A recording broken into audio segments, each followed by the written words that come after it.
everybody, welcome to the Chofetz Chaim Said What? I know the schedule has been crazy in terms of my class, but we're back. But I think starting next week, I'm going to do my class at 8:30 just because davening is later.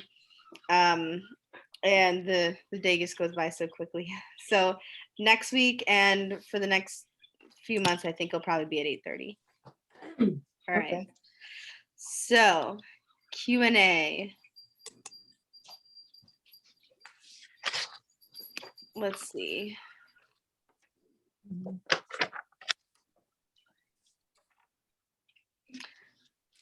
I know the truth about his prospective father-in-law. I used to learn with a chavrusa who was extremely egotistic. Whenever he said, oh my gosh, I'm having trouble reading. Whatever he said or did was right. He always knew better, and he'd put down any opinion I shared in a mean and condescending way. I disliked learning with him, and after 1 year, our chavrusa session ended. Question. Someone I know is considering allowing his son to go out with my former chavrusa's daughter. Should I tell him what kind of father-in-law his son might end up acquiring? Wow. Ooh, that's a tough one. That one. I think Peaches has the right answer. That was Roni. Roni. Yeah, his crying is accurate. Repeat it again. So repeat it again so it sinks in.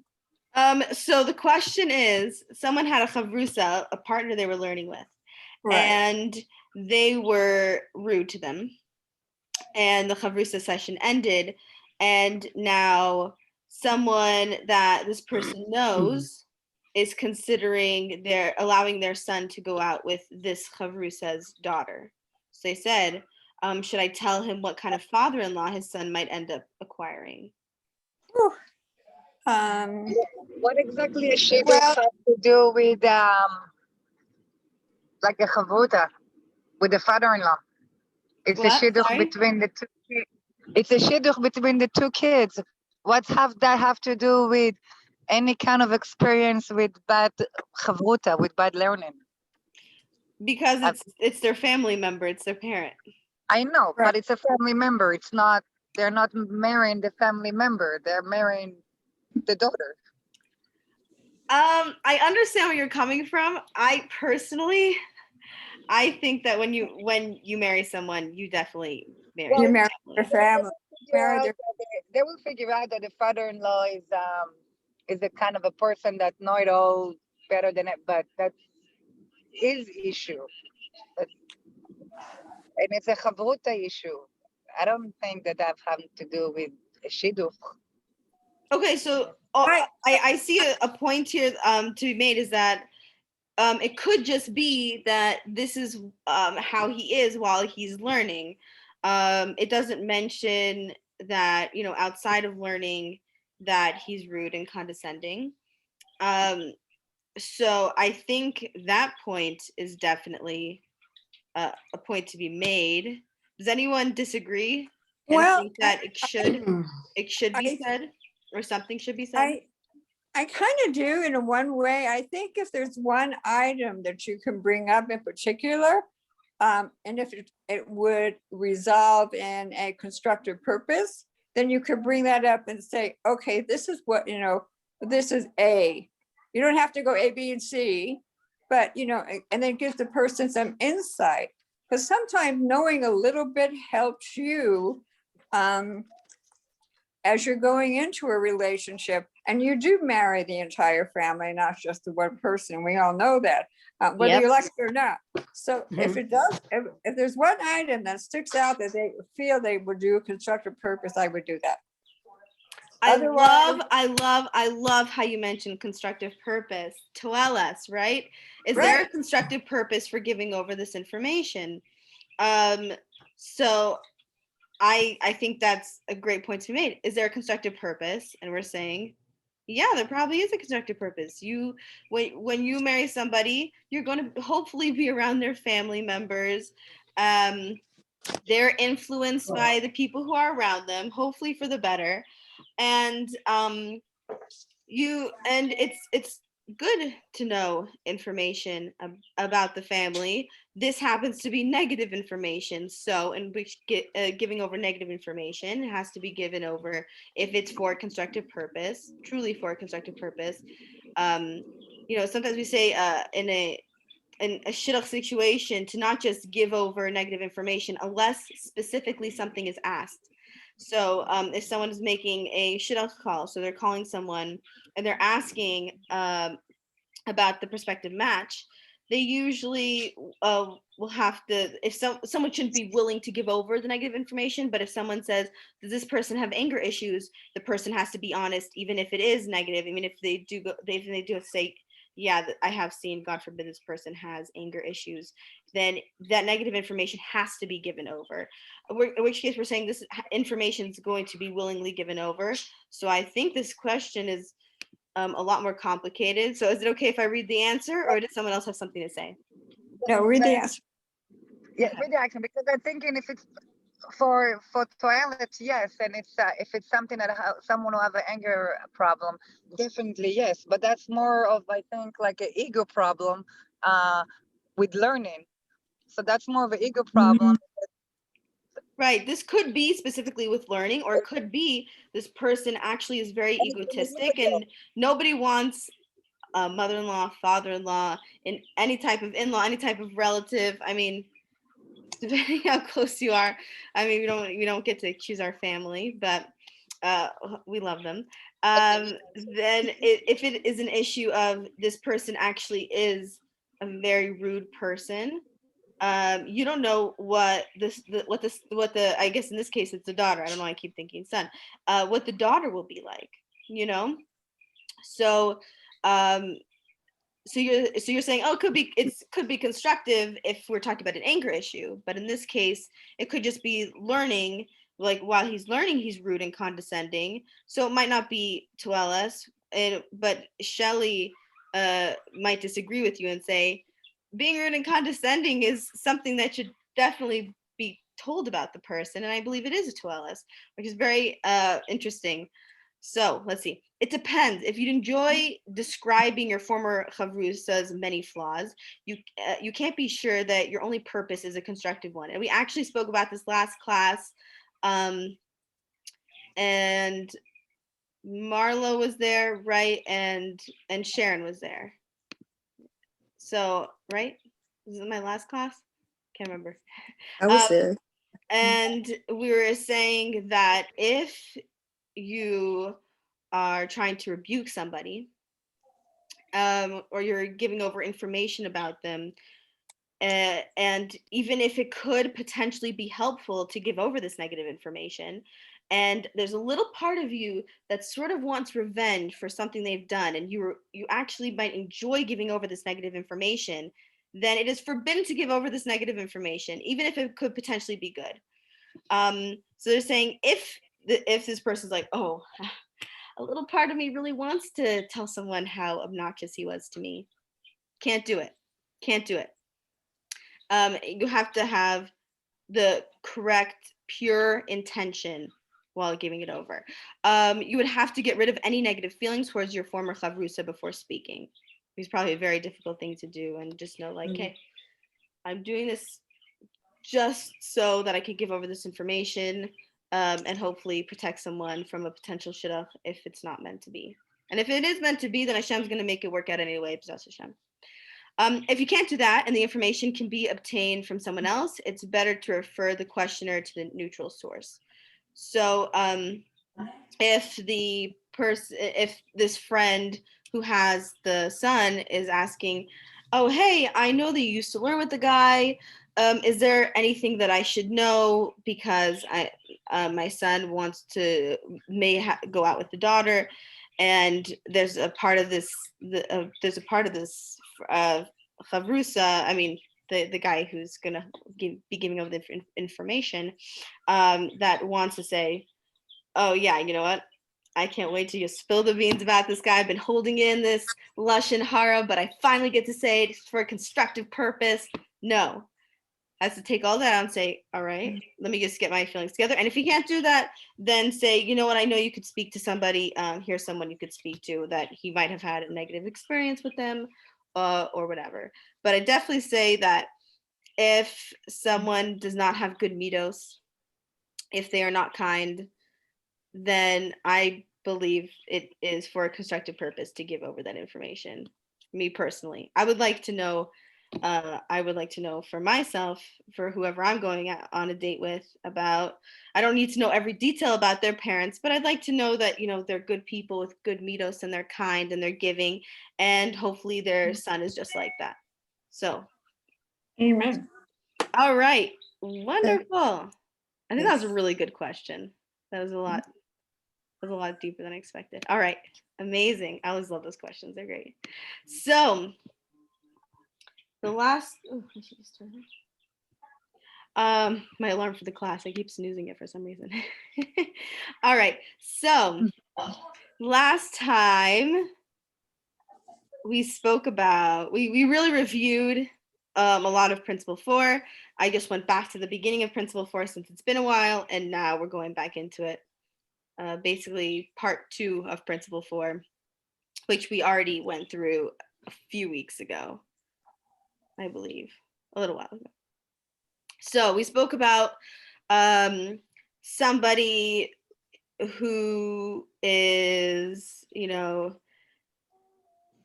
apikoros. And this was basically my side note to just say, we don't know anybody who denies God purposely and sometimes publicly, and who's very knowledgeable of Torah and everything, and still will go against him. And we don't really know any people like that, but that was just a point to be made of someone who's an apikoros. And oh my gosh, we went through a lot of stuff. And let me see. Oh, and I even made I sent a little thing on the chat, and it was sort of what we're actually learning about and what we reviewed last time. So it is forbidden to relate that someone has been remiss in the matter of Jewish observance, be it a transgression prohibited by the Torah or a rabbinical prohibition, right? Derabanan or deraisa, or even a breach of custom. Such statements are derogatory by the Torah standards and thus are forbidden. Therefore, it is forbidden to mention an incident in which one of the people involved transgressed the halacha, even in society where that particular halacha is commonly ignored, right? We even spoke about someone who may not even know that it's actually a Torah prohibition. They may think that it's a chumrah, a stringency that someone took on themselves, and so on, and when to reprove someone, when not to, and we're going to go in further. All of these dinim judgments that have been mentioned only apply to a man who's the type to regret his sin. So when we say above, so when we spoke about someone where you could speak to the rabbi and let him know what's going on, and the rabbi can help him, or the rabbi can even choose to cut himself off from that person until the person does teshuvah and does repentance and hopefully changes for the better. And it talks about if 2 witnesses see him doing the sin, and if he'll return to doing the sin, he could tell the judges of the city and no one else, and hopefully give him the benefit of the doubt. For all these things, we want to give the person benefit of the doubt, and hopefully Hashem will always give us the benefit of the doubt when or hopefully if we sin. I mean, okay, but this is not to a man who has no fear of God, and he persists in a way that is not good. Someone who is not aware of a transgression, which is an obvious transgression, whether the sin that you want to reveal was committed deliberately many times, or he commits a different sin, which everyone knows is a sin. Then it is clear that the evil inclination did not overpower him, and you may shame him and speak demeaningly of him. So this is not just a regular man of Israel. We're speaking of someone who is an apikoros. This person is sinning. They know it's a sin. They're deliberately doing it.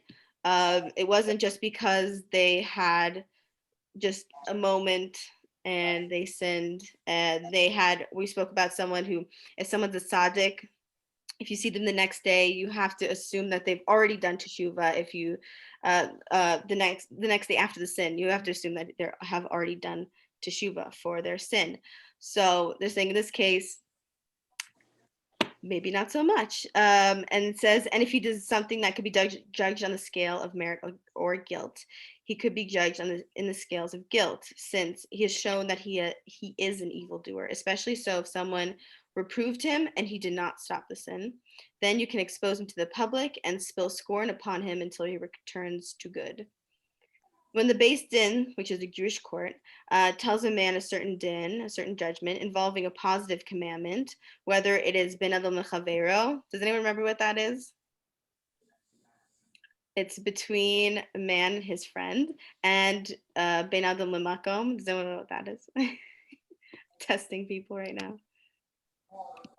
That's between man and God.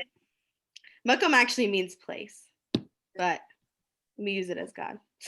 And he refuses to fulfill it with no reason. It is permitted to speak demeaningly of him and to record his stubbornness in the registry for everyone, including future generations, to see. If he tries to excuse his behavior and it is not true, attempting to push the Beis Din off, then he could be demeaned and it can be recorded. But if there's a slight doubt that he's lying and saying that, if there's a possibility that there is something, and because we said that if he tries to excuse the behavior, if there's a slight doubt that he's lying and he may be telling the truth, it is forbidden to demean him. So if this excuse is possibly true, then it is forbidden to demean him. Does that make sense?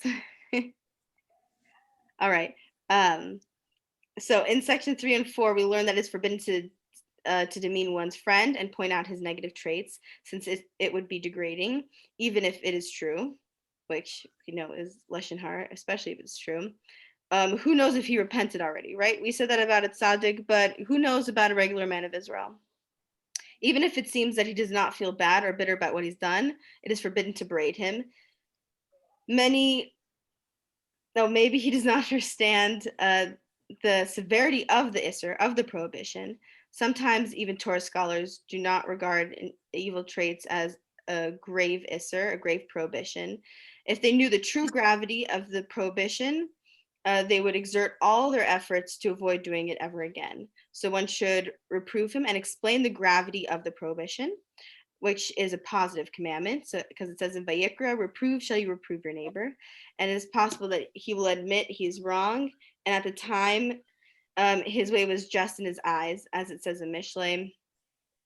And they maybe were not thinking of what is expected of them from Hashem. So it is forbidden to call him wicked and speak demeaningly of him. So we're actually in principle 4, it's not just telling us, don't demean somebody for this reason, give them the benefit of the doubt, but they're also telling us, reprove this person if you're in the right position to reprove this person, if the person themselves will listen to you, if they're a person who they may not even understand the gravity of the sin that they're doing, then and we, by speaking to them, won't get any satisfaction from demeaning them, even if it's not in a public setting, even if it's just between the two of you, and that your intentions are pure, then we have an obligation to actually go to the person and say, I don't even know if you know this, but what you're actually doing is a sin, and maybe not only discuss it, but even learn about that sin. So, which is what I really, really like about learning about this. It's also telling us not what not to do, but also what to do. So, and I know we went through those last couple of sections last class, but I want to go over that again. And also, what was I? Sorry, did someone say something? I thought I heard someone. Okay, so also when it says, even if it seems that he does not feel bad or bitter about what he's done, I was saying last class, sometimes, someone can feel really, really guilty. It doesn't have to show on your face that you feel guilty, or that you're even in the midst of doing teshuva, of repenting, but rather, sometimes we keep it inside. It doesn't have to be like, oh wow, they look so happy. It could just be this person has a smile on their face, and they do feel really bad about what they've done. If someone sees a trait that is degrading in someone, an example that they have in the Sefer Chofetz Chaim is haughtiness or anger or other evil traits, or he neglects Torah study, HaLashon, to all this. It is proper to tell this to his son or students and encourage them not to keep company with him so as to not learn from his bad deeds. This is a really, really strong point. And this is connected, I connected it to principle 1, where we discuss surround yourself with Torah scholars, right? This could be the opposite point to be made. Separate yourself from people who are evildoers. And it could, and they're saying, even if it is, God forbid, a rabbi or someone teaching a class, and they have students, and they could, God forbid, catch on to some things or learn from them, then to separate yourself from that person. All right. One cannot speak Lashon Hara if the intent is to shame one's friend and to rejoice in that shame, which is what we just spoke about in that last example. But if there is a toelis, a constructive purpose to guard his friend from learning from the sinner's ways, it is permitted and considered a mitzvah. In this case, he can explain why he's speaking demeaningly so that the listener won't wonder why the person is contradicting himself by speaking Lashon Hara when pointing out the severity of Lashon Hara. I know, let me see how long ago I did this class. 1 second. It was last year in June. I wrote down the date of the class that I did. I cannot tell you how much I love this point, and someone could ask me why, and I could possibly give a reason. But just pointing out to someone when you're giving over information for a constructive purpose, and then the person might think, whoa, why are you allowed? Like, let's say someone is, what we're saying for a constructive purpose, someone's speaking Lashon Hara about someone else, and then you say, hey yo,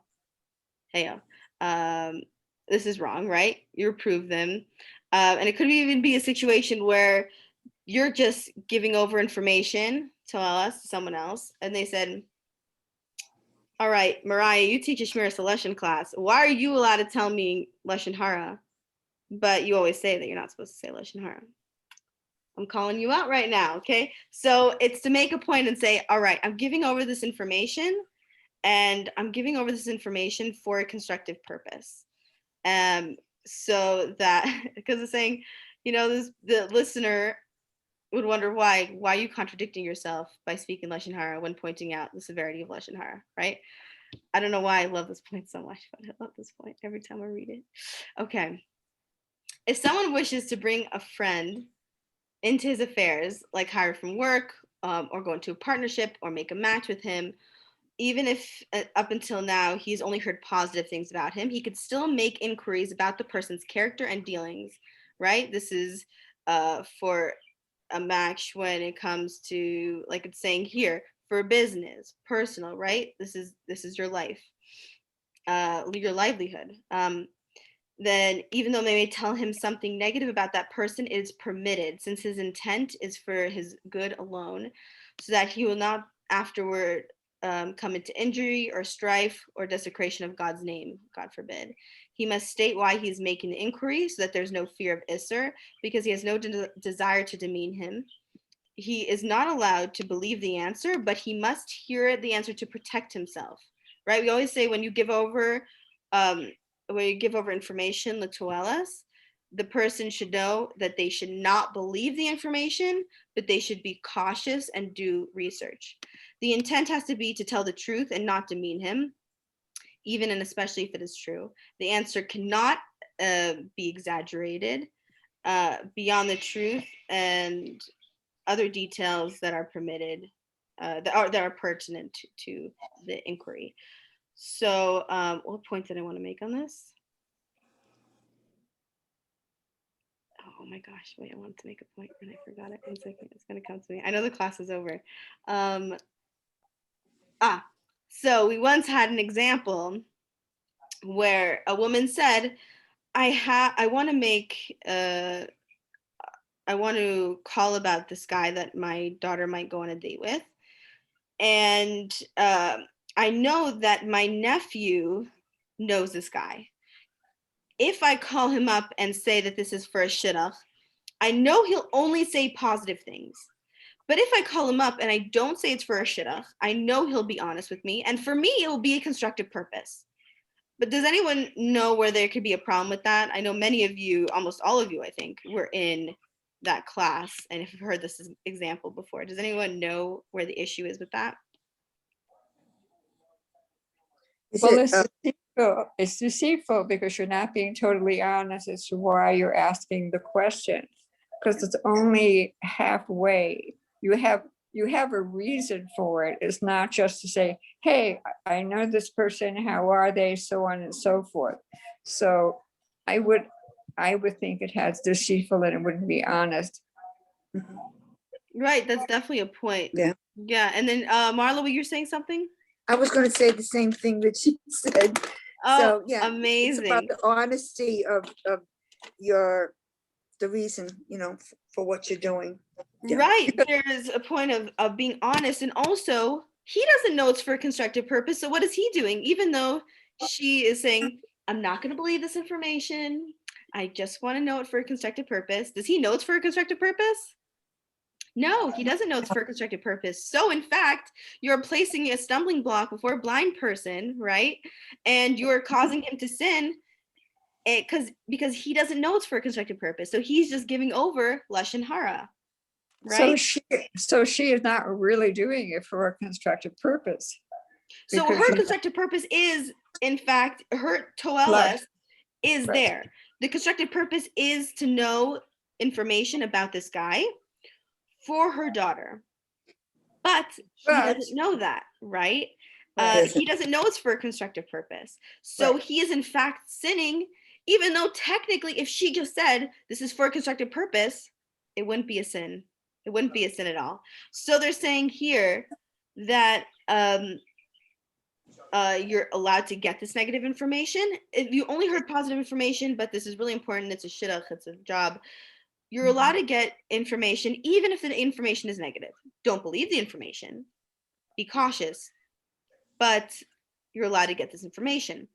But it says he must state why he is making the inquiry so that there's no fear of prohibition, because he has no desire to demean him. So it's not even just about it. So if the other person doesn't know it's for a constructive purpose, they're in fact demeaning the person, saying Lashon Hara, and they're sinning when this all could have been resolved, and they wouldn't be sinning at all if the person just said, by the way, this is to us, this is for a shidduch for my daughter. Can you please talk about this guy? Even if he may not say more negative things, which I don't know why he would so be willing to say more negative things if he didn't know it was for a shidduch. But even if you have the fear of, I'm not going to get the whole truth, it is better to let them not sin and maybe not get the whole truth. And maybe you'll figure it out, do some research, call some other references, and eventually find out that information. But it's better to help them so that they do not sin.